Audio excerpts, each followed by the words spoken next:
Bonjour, bienvenue au deuxième épisode et bienvenue sur ma chaîne YouTube. J'ai été très heureux de l'accueil que vous avez fait à ma première vidéo qui présente ma pratique rapidement et puis aussi le thème de ma chaîne, la raison d'être de cette chaîne.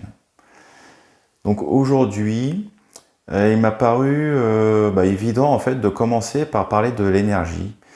D'où elle vient, depuis quand on l'utilise et quel impact du coup ça peut avoir dans notre corps physique. L'énergie, elle se nomme énergie vitale, énergie universelle, énergie cosmique.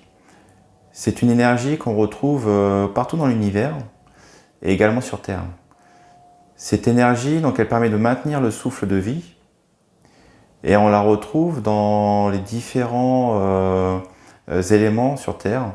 Ça va des minéraux, on la retrouve chez les végétaux, chez les animaux et également donc, chez l'être humain. Donc cette énergie, on retrouve donc des traces il y a plusieurs millénaires et dans diverses cultures. Il y a deux principales cultures. Donc il y a les hindous, avec leur médecine traditionnelle qui est l'Ayurveda. Eux, ils parlaient donc de l'énergie qui circulait à travers les nadis. Et il y a la culture chinoise et japonaise également. Donc chez les Chinois, il y a la médecine traditionnelle chinoise, où donc l'énergie circule à travers donc, des méridiens. Et ils utilisent donc l'acupuncture pour débloquer les nœuds énergétiques, donc le long de ces méridiens. Ils ont mis en place aussi donc, des exercices physiques pour faire circuler cette énergie, donc avec le Qigong, le Tai Chi. Et côté au niveau des hindous, chez les hindous, donc il y avait le yoga. Ils ont mis en place le yoga pour faire circuler cette énergie. Donc cette énergie circule, comme on l'a vu, au travers des méridiens et des nadis. Et cette circulation, en fait, va permettre d'alimenter les organes pour leur bon fonctionnement, d'alimenter les glandes endocrines pour qu'elles puissent libérer les hormones. Et les hormones participent au bon fonctionnement du corps, aussi bien physique que l'esprit aussi, avec les hormones qu'on appelle les hormones du bonheur.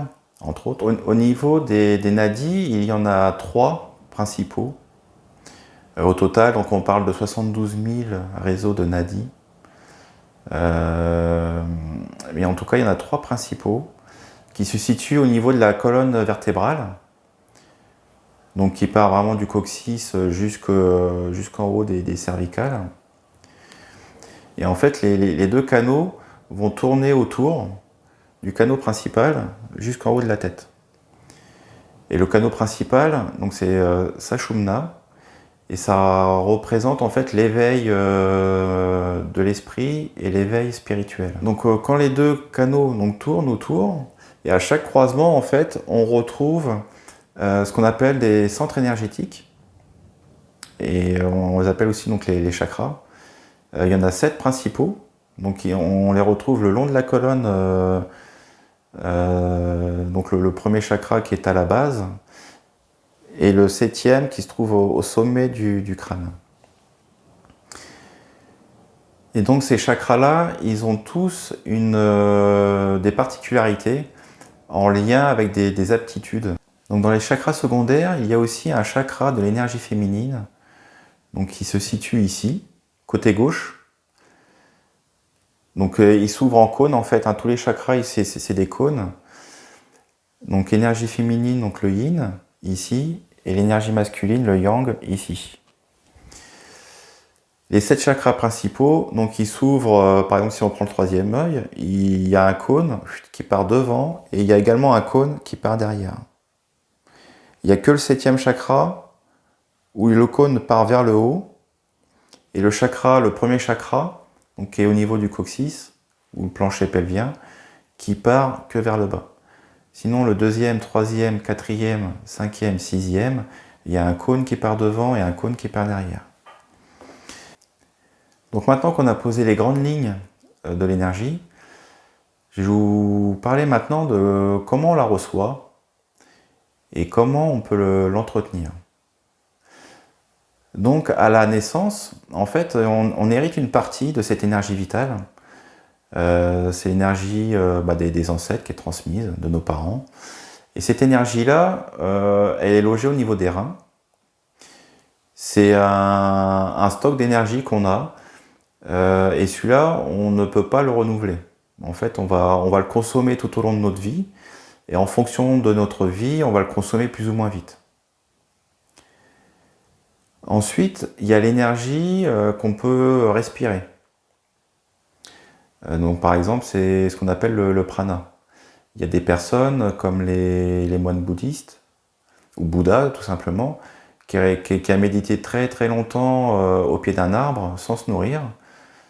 Et ben en fait, il s'est nourri de l'énergie qui est respirée.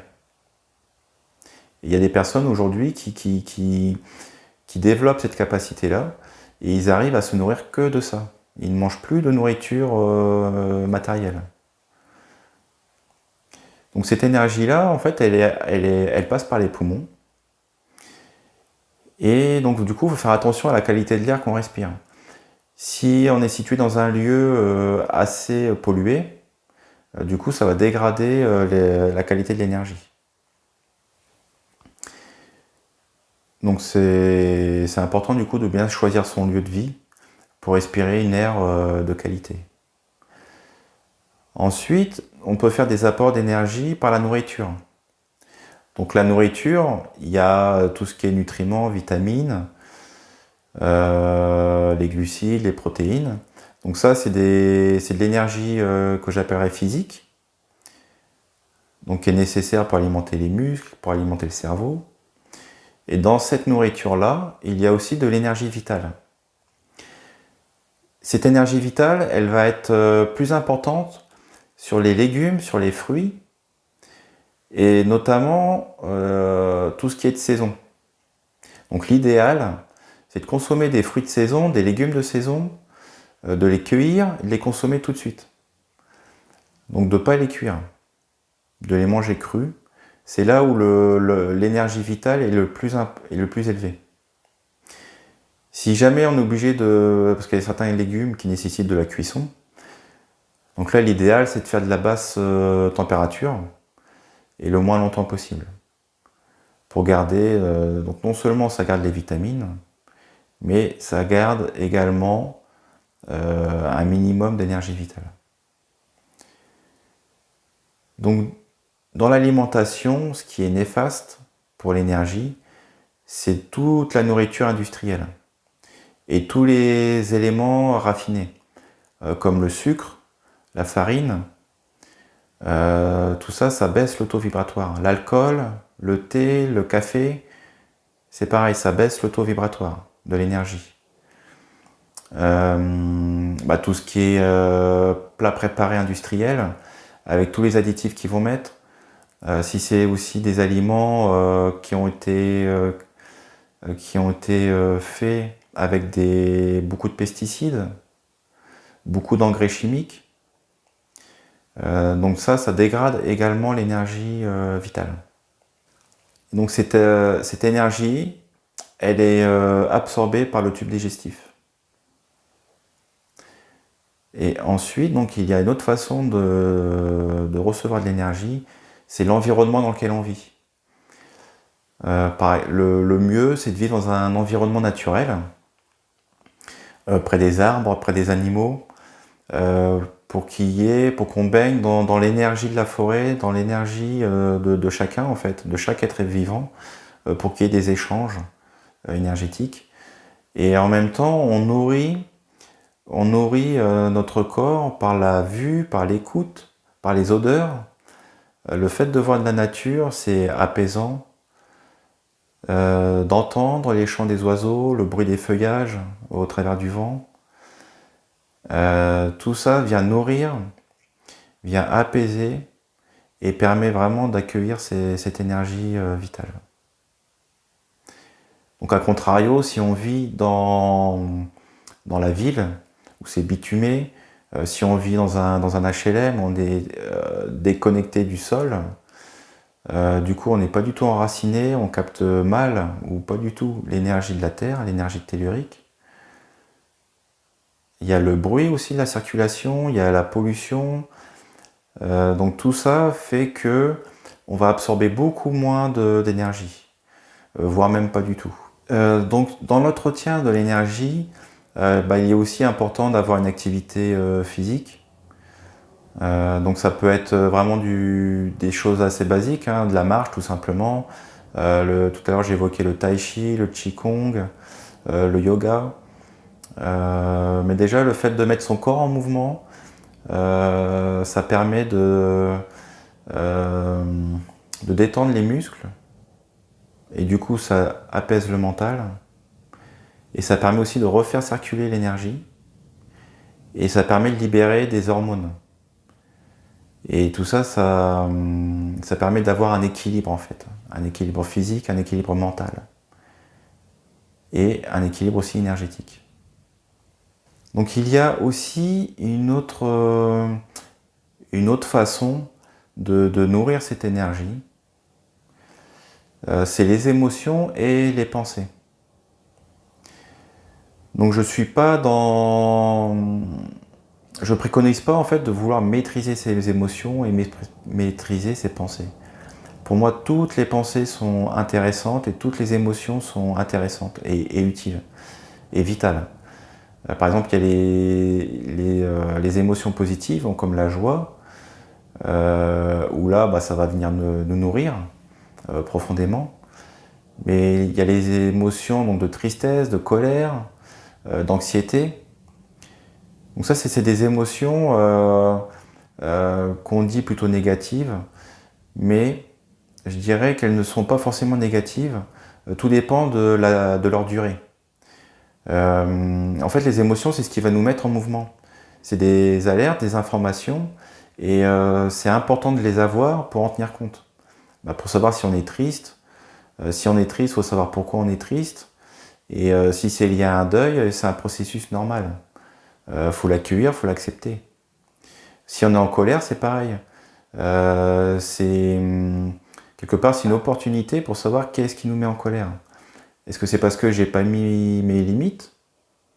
J'ai pas mis suffisamment mes limites? Ou j'ai pas assez communiqué sur mes limites? Est-ce que ça fait référence à un traumatisme passé? Donc c'est vraiment intéressant d'accueillir ces émotions-là et de voir à quoi elles sont dues, pour pouvoir faire un travail dessus ou pour pouvoir les accepter tout simplement. Là où c'est dangereux en fait, c'est quand les émotions restent. Quand elles ne sont pas acceptées, elles restent et du coup là, l'énergie va mal circuler et du coup elle va s'accumuler à ces endroits où ces émotions sont stockées, et ça va créer du coup des tensions musculaires, ça peut créer des maladies chroniques. Par exemple, quand il y a des choses qui ne sont pas dites, souvent c'est la gorge qui est touchée, et on peut avoir des personnes qui ont toujours quelque chose, une gorge irritée, ou une toux chronique. Donc les émotions permettent de prendre conscience de tout ça. Et pareil pour les pensées. S'il y a des pensées négatives, faut les accueillir. Pourquoi j'ai des pensées négatives? Est-ce que c'est justifié? Et si ça reste trop longtemps, ça peut créer après des égrégores. Donc, des égrégores, c'est une accumulation de pensées et ça vient créer un système énergétique. Et là, après, ça va devenir néfaste parce que ça va venir en interaction avec notre propre système énergétique. Et ça va créer des disharmonies. Et du coup, pareil, des blocages énergétiques, des contractions musculaires, des pensées parasites du coup. Parce qu'autant c'est les pensées qui vont créer l'égrégore, mais l'égrégore après vont venir alimenter nos pensées. Donc ça devient un cercle vicieux. Voilà, donc tout est important, il faut juste l'accueillir et faire en sorte que ça ne reste pas trop longtemps. Si jamais ça reste longtemps, bah là, il faut se faire accompagner par un énergéticien, par exemple, pour nous aider à évacuer ces énergies stagnantes.